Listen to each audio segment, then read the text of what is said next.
በትግራይ ክልል የወጣቶች አፈሳ በመበራከቱ ከቤታቸው ወጥተው የሚያድሩ ወጣቶች እየተበራከቱ መሆናቸው ታወቀ። ከዚህ ጋር በተያያዘ ማህበረ ቅዱስ ያሬድ በትግራይ አብያተ ክርስቲያናት እየተፈጸመ ያለውን የተማሪዎች ወታደራዊ አፈሳን በጽኑ አውግዟል። እንቃኘዋለን።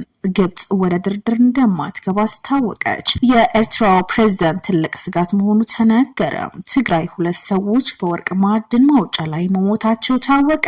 ከመቀሌና ከሌሎች ክልሎች ወደ አዲስ አበባ እንዲሁም ወደ ሌሎች ክልሎች የሚደረጉ የሌሊት የህዝብ ማመላለሻ አውቶቡሶች እገዳ ተጥሏል። ይህንን እገዳ የጣሰ ሰው ምን ይደረጋል የሚለውን ቃኛለን። ሩሲያ በኪቭ ባካሄደችው ድብደባ 17 ሰዎች ተገድለዋል። እንደምቆይታችኋል የቻናላችን ቤተሰቦች ዋና ነጥቦችን በማንሳት የዛሬ ፕሮግራማችን ጀምረናል። ቻናላችን ላይክ፣ ሼር፣ ሰብስክራይብ በማድረግ ይከታተሉን። ወደ ዝርዝሩ እንለፍ።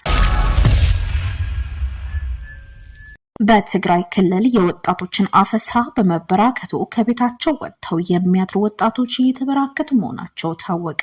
በዛሬው ቀን በአዲ ጉዶም፣ ራያ ጨርጨር፣ ሀገረ ሰላም እንዲሁም በመሆኒ ከተማ አፈሳ መኖሩን ታውቋል። በሌሎች ጠንከር ያሉ አፈሳዎች እየበረቱ ሲሆኑ በተለይ አድዋ ከተማ ይህ የወጣቶች አፈሳ መኖሩን ተሰምቷል። የግዳጅ ወታደራዊ ምልመላ እየተካሄደ መሆኑ የተሰማ ሲሆን ህወሓት ይህ አስገዳጅ አፈሳ ላደረኩም ብሎ መካዱም ይታወቃል። ይህ በእንዲህ እንዳለ በግድ ሳይሆን አሳምኝ ወደ ውትድርና የማስገባው የሚል ምክንያትም ሰጥቷል። ከትግራይ የወጡ ያሉ መረጃዎች እንደሚያመለክቱ ምሽት ላይ የተጠናከረ አፈሳ መኖሩ፣ በዛሬ ዕለትም በአድዋ ከተማ፣ መቀሌ እንዲሁም በተለያዩ ጎዳናዎች ላይ ሰፊ የታጣቂ ኃይሎች እንቅስቃሴ መኖሩን እና ብዙ ወጣቶች ከቤት ለመውጣት ከባድ ሁኔታ ላይ መውደቃቸው የተሰማ ነው። ከዚህ ጋር በተያያዘ ማህበረ ቅዱስ ያሬድ በትግራይ ቤተክርስቲያናት እየተፈጸመ ያለውን የተማሪዎች ወታደራዊ አፈሳ በጽኑ አውግዟል። በማህበረ ቅዱስ ያሬድ ኦርቶዶክስ ተዋሕዶ ትግራይ የወጣው መግለጫ በተመለከተ በክልሉ በሚገኘው ቤተክርስቲያናት ውስጥ በመንፈሳዊ ትምህርት ላይ የነበሩ ፈለግ ህይወት ተማሪዎች በታጠቁ ኃይሎች በኃይል እየተወሰዱ መሆኑን በማስታወቂያ ድርጊቱ በጽኑ አውግዟል። ማህበሩም ባወጣው መግለጫ እንዳስታወቀው በቤተክርስቲያን ቅጥር ግቢ ውስጥ ተጠለው መንፈሳዊ ትምህርታቸው የቅዱስ መጽሐፍት ሚስጥርና የያሬዳው ዜማ ትምህርት ሲከታተሉ የነበሩ ተማሪዎች ከመቀለ ደብረ ቅዱሳንና ከጥርሐ አርያም አብያተ ክርስቲያናት በኃይል ተወስደው ወደ ሌላ ቦታ መወሰዳቸው ተገልጸዋል። ቤተክርስቲያን የሰማያዊት መንግስት ምሳሌ የአማኞች መጠለያ የመንፈሳዊትና ስነ ምግባራዊ ህንጻ ማዕከል መሆኗ በማንሳት ቅጥሯ ለምዕመናንና በተለይ ለትምህርት ለተሰማሩ ወጣቶች እየተከበረ መሆኑን ማህበሩ አስታውቋል። በችግርና በፈተና ውስጥ ያለው ህዝብ ክርስቲያን የሚያጽናናው ተቋም ማዕከል በማድረግ ተማሪዎች በኃይል መውሰድ ለህዝበ ክርስቲያን ማሳዘንና ለእግዚአብሔር መፈታተን እንደሆነ የገለጸው ማህበሩ የተወሰዱት ተማሪዎች በችግርና በፈተና ውስጥ ያለው ህዝበ ክርስቲያን የሚያጽናናው ተቋም ማዕከል በማድረግ ተማሪዎችን በኃይል መውሰድ ለህዝበ ክርስቲያን ማሳዘንና ለእግዚአብሔር መፈታተን እንደሆነ የገለጸው ማህበሩ የተወሰዱት ተማሪዎች ወደ ትምህርታቸው እንዲመለሱ ጥሪ አቅርበዋል። በተለይ ሰባኪያን ወንጌል፣ መንፈሳዊ ሚዲያዎች፣ አህጉረ ስብከቶች፣ ብፁዓን አበው ሊቃነ ጳጳሳትና መንበረ ፓትርያርክ ይህን አካሄድ እንዲያወግዙና አስፈላጊ እርምጃ እንዲወሰድ አሳስበዋል። ማህበሩ አያይዞም ቤተክርስቲያን የባህል፣ የቋንቋ፣ የሳይንስና የሃይማኖት መሰረት እንደመሆኗ መጠን በእንዲህ አይነት ድርጊቶች የቤተክርስቲያኑ ተልዕኮ ማስተጓጎል እንደሌለበት አጽንኦትም ሰጥቷል።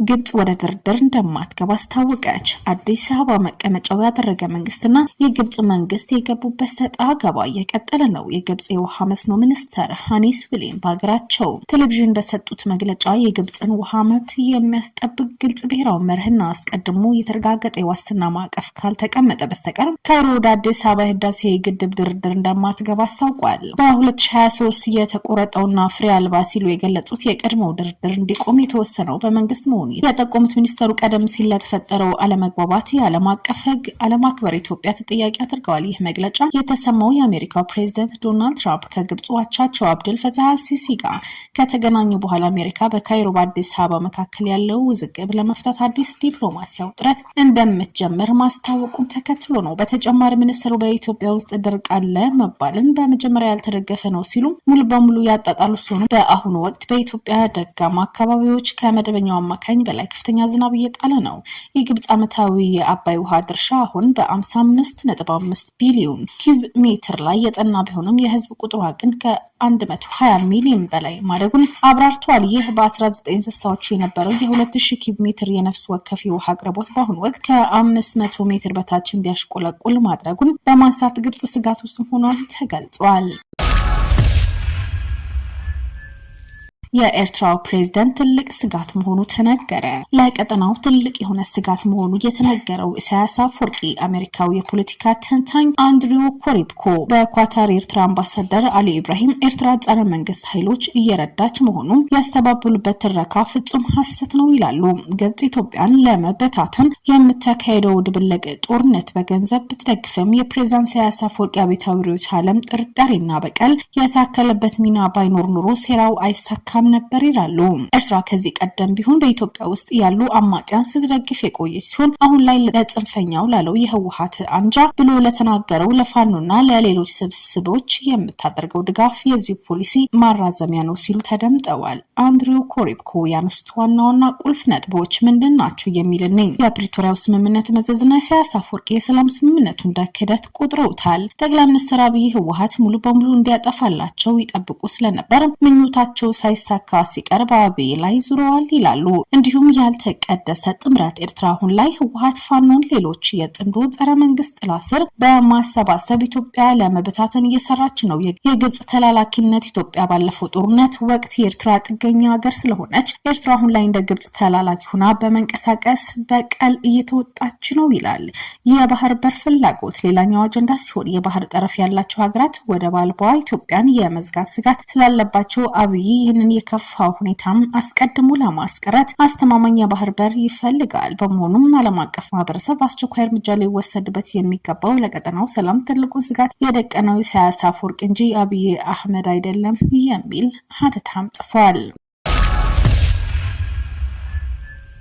ትግራይ 2 ሰዎች በወርቅ ማዕድን ማውጫ ላይ መሞታቸው ታወቀ።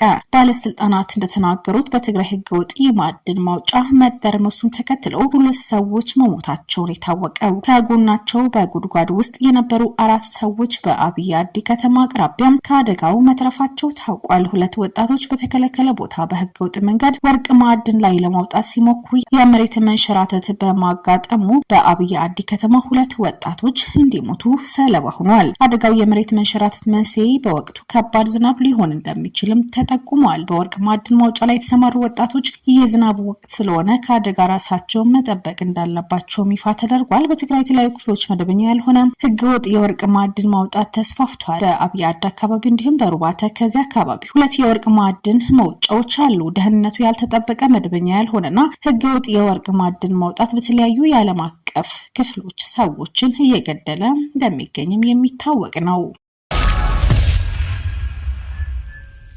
ከመቀሌና ከሌሎች ክልሎች ወደ አዲስ አበባ ሌሎች ክልሎች የሚደረጉ የሌሊት የህዝብ ማመላለሻ አውቶቡሶች እገዳ መጣሉን ይታወቃል። ይህ እርምጃ የተወሰደው የሌሊት አውቶቡሶች ለህዝብ የትራፊክና የደህንነት ስጋት ስለሚፈጥሩ መሆናቸው ይፋ ቢደረግም በተጨማሪም የሌሊት አውቶቡሶች የሰዎች ዝውውር፣ የስደተኞች ዝውውርን የማጓጓዝ ማዕከል የሆኑ የሚል ቅሬታም ከህዝቡ ተቀብለዋል። ቅሬታዎችም ተነስተዋል። የትግራይ መንግስት በዚህ ወር የትግራይ ህዝብ ህልውናና ደህንነት ለማረጋገጥ ያስቸኳይ ጊዜ አዋጅ አውጇል። ማንኛውም የትግራይ ተወላጅ የእርምጃ ጥሪን ለማምለጥ ወይም ለማንቀሳቀስ የተለያዩ የማታለል ዘዴዎች ከተጠቀመ ይቀጣል ብሏል። ከዚህ በፊት በክልሉ ውስጥ በሌሊት የህዝብ ማመላለሻ ይፈቀድ የነበረ ሲሆን ይሁን እንጂ የትግራይ ፖሊስ ኮሚሽን በተናገረው ይፋዊ ደብዳቤ መሰረት አዲሱ እገዳ ከሰኔ 18 2018 ጀምሮ ተግባራዊ ሆኗል። እንዲሁም ከምሽቱ 12 ተኩል እስከ 6 ሰዓት የሌሊቱ ድረስ የሚደረግ ማንኛውም ጉዞም ቆሟል። እገዳው የተሰጠው በትራንስፖርትና ኮሙኒኬሽን ቢሮ ሰኔ 13 በደብዳቤ ላይ ተመስርቶ ነው። የትግራይ ፖሊስ በህዝብ ላይ ጉዳት እንዳይደርስ ከትራፊክ ፖሊስና መርማሪዎች ጋር በመተባበር ጥብቅ ቁጥጥር እንዲደረግ ታዟል። በዚህ መንገድ ፖሊስ በመሬት ላይ ያሉትን ችግሮች ለመፍታት ጥብቅ ቁጥጥር ይደረጋል። ይህ አዲሱ የሌሊት ጉዞ እገዳ በክልል ውስጥ የሚገኙ 7 የፖሊስ ዞኖች ላይ ተዘርግቷል ሲል ደብዳቤው ዘግቧል። በዚህ ወር የታወጀው የአስቸኳይ ጊዜ አዋጅ በተፈጥሮ ሀብት ለማጓጓዝ ህገወጥ አሽከርካሪ የሚጠቀም ማንኛውም ሰው ከ30 ሺህ እስከ 50 ሺህ ብርም የሚቀጣ ነው። በተጨማሪም በትራንስፖርት አገልግሎቶች ኢኮኖሚያዊ መስክ በቀጥታ ሆነ በተዘዋዋሪ ከጠላት ጋር የሚተባበር ወይም የሚረዳ ማንኛውም ሰው ከባድ እስራት፣ የገንዘብ ቅጣት ይጠበቅበታል። በትግራይ ክልል መንግስት የሚወጣው አዋጅ እንደ ሁማን ራይትስ ዎችና የአውሮፓ ህብረት ባሉ የተለያዩ ድርጅቶች መቃወማቸው የሚታወቅ ነው።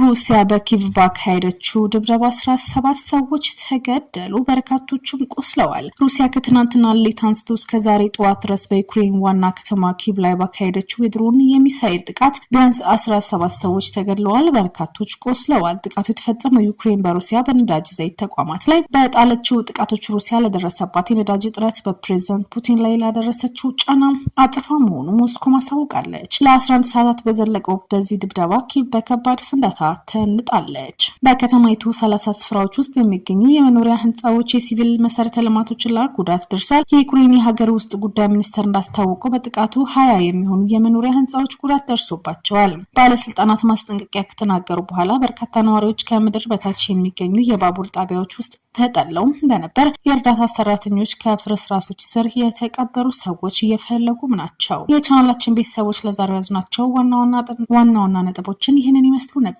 ቻናላችን ላይክ፣ ሼር፣ ሰብስክራይብ በማድረግ ይከታተሉን።